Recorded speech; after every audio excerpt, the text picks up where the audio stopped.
আসসালামু আলাইকুম। আশা করছি যে যেখানে আছেন আল্লাহর রহমতে ভালো আছেন। আমিও ভালো আছি। আজকে আমি আপনাদেরকে চুলায় কেক বানিয়ে দেখাবো বালি বা লবণ ছাড়াই। খুব সহজেই কেক বানানো যায়। কেক বানাটা ভালো লাগলে অবশ্যই চ্যানেলটা সাবস্ক্রাইব করবেন। আর ফেসবুক থেকে দেখলে পেজটি ফলো করে রাখবেন। প্রথমে আমি শুকনো উপকরণগুলোকে চেলে নিচ্ছি। দিয়ে দিচ্ছি হাফ কাপ ময়দা,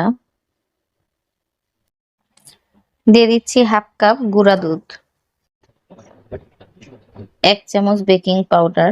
বেকিং পাউডার না থাকলে আপনারা বেকিং সোডা দিতে পারেন। এখন ভালোভাবে এটাকে চালনি দিয়ে চেলে নেবেন।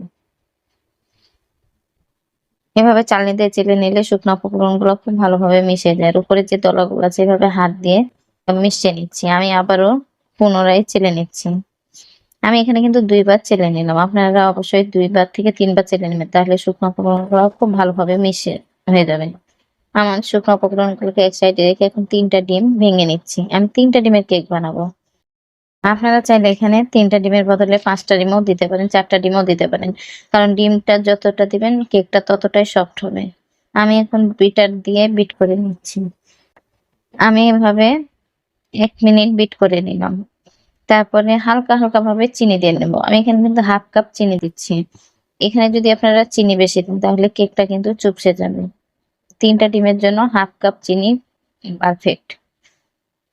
আমি চিনি দেওয়ার পরে এভাবে বিট করে নিচ্ছি ঘড়ির কাঁটা ধরে ২ মিনিট। দেখেন কালার দেখে বুঝতে পারছেন যে আমার বিট করা হয়ে গেছে। আমি এখন হাফ কাপ সয়াবিন তেল দিয়ে দিলাম। তেল দেওয়ার পরে বেশি বিট করতে হবে না। দিয়ে দিচ্ছি ভ্যানিলা এসেন্স ১ চামচ। আমার বিটার দিয়ে বিট করা হয়ে গেছে। আমি এখন শুকনো উপকরণগুলা মিশিয়ে নেব। আমি একটা স্প্যাচু দিয়ে আপনাদেরকে দেখাচ্ছি।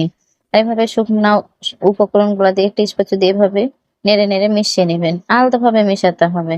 আপনি যদি এটা বেশি মেশাতে যান তাহলে কিন্তু ডিমের ব্যাটারটা চুপসে যাবে, কেকটা ভালো হবে না। আমি আবারও শুকনো উপকরণগুলা দিয়ে এভাবে নেড়ে মিশিয়ে নিলাম। ঘনত্বটা আমি দেখে দিচ্ছি। আমার কাছে মনে হচ্ছে একটু ঘন। আমি এজন্য ৪ চামচের মতো দুধ দিয়ে দিলাম। আর অবশ্যই দুধটা দিলে আপনি ফুটিয়ে ঠান্ডা করে দিবেন। এভাবে নেড়ে দিচ্ছি। দুধটা যেন ভালোভাবে মিশে যায়।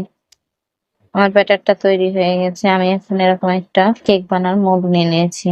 লাভ শেপের একটা মোল্ড নিয়ে নিয়েছি। দিয়ে দিচ্ছি সয়াবিন তেল। মোল্ডের সাইডে এভাবে ব্রাশ দিয়ে মাখিয়ে নিলাম।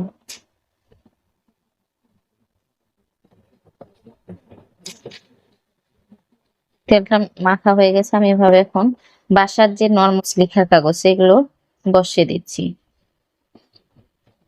আর কাগজটাকে অবশ্যই ভালোভাবে বসিয়ে নেবেন। ৪ সাইড এভাবে দিয়ে দিলাম।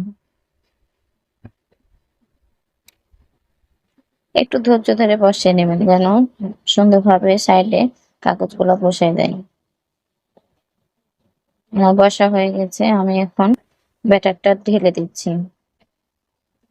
আর ব্যাটারের ঘনত্বটা দেখেই বুঝতে পারছেন কিরকম ঘনত্ব থাকতে হবে। আমি এভাবে এখন ট্যাপ করে নিচ্ছি যেন ভিতরে কোনো বাবল না থাকে।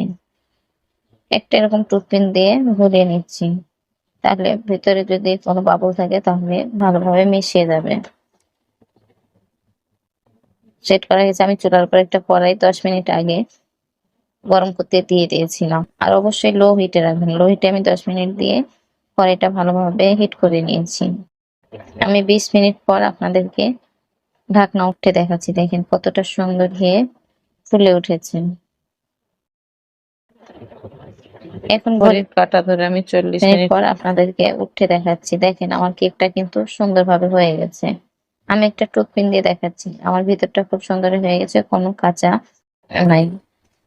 কেকটাকে উঠে আমি এখন মোল্ড আউট করে নিচ্ছি। আর অবশ্যই চাকু দিয়ে এভাবে সাইডটাকে ঘুরিয়ে ছেড়ে নেবেন। নাহলে কেকটা যদি আপনি চাকু দিয়ে এভাবে সাইডগুলা ছাড়িয়ে না নেন তাহলে মোল্ড আউট করার সময় কিন্তু কেকটা ভেঙে যাবে। এভাবে একটা প্লেট নিয়ে আমি উপরে দিয়ে দিলাম। এখন এভাবে উল্টে দিলে কেকটা খুব সুন্দর হয়ে চলে আসবে। দেখেন সুন্দর এই কেকটা চলে এসেছে। আমি সাইডের কাগজগুলাকে এভাবে ছাড়িয়ে নিচ্ছি। যেহেতু কেকটা গরম আছে সাবধানে ছাড়িয়ে নিতে হবে। আপনি যদি তাড়াহুড়া করে কাগজগুলো সরাতে দেন, তাহলে আপনার কেকটা কিন্তু ভেঙে যাওয়ার সম্ভাবনা থাকে। কালারটা দেখে বুঝতে পারছেন কতটা সুন্দর হয়েছে। একটা বানানো হয়ে গেছে। এটা কতটা সফট হয়েছে দেখেই বুঝতে পারছেন।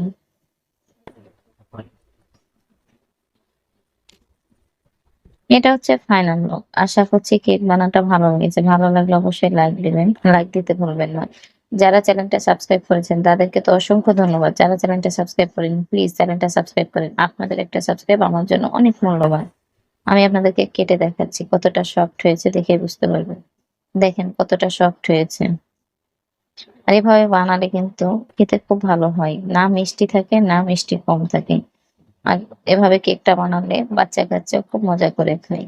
আর অবশ্যই কমেন্ট করে জানাবেন। আর আমার চ্যানেলে যদি নতুন হয়ে থাকেন তাহলে প্লিজ চ্যানেলটা সাবস্ক্রাইব করবেন। আপনাদের একটা সাবস্ক্রাইব আমার জন্য অনেক মূল্যবান। আল্লাহ হাফেজ।